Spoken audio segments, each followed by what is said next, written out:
চলে যাব এখান থেকে, কেউ থাকবে না।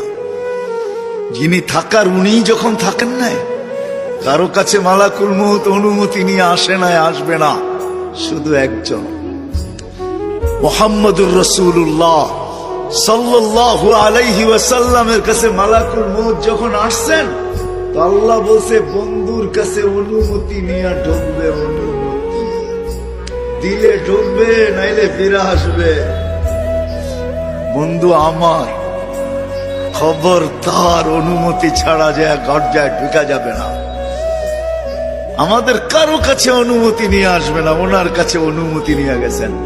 তারপরও বলছে শোনো, ঢুকার অনুমতি দিলেই কিন্তু হাত রাইখা দিবা না, আবার অনুমতি নিবা, রাখবা কি রাখবা না। বন্ধু যদি হ্যাঁ বলে তো রাইখো, যদি না বলে তো চলে আইসো।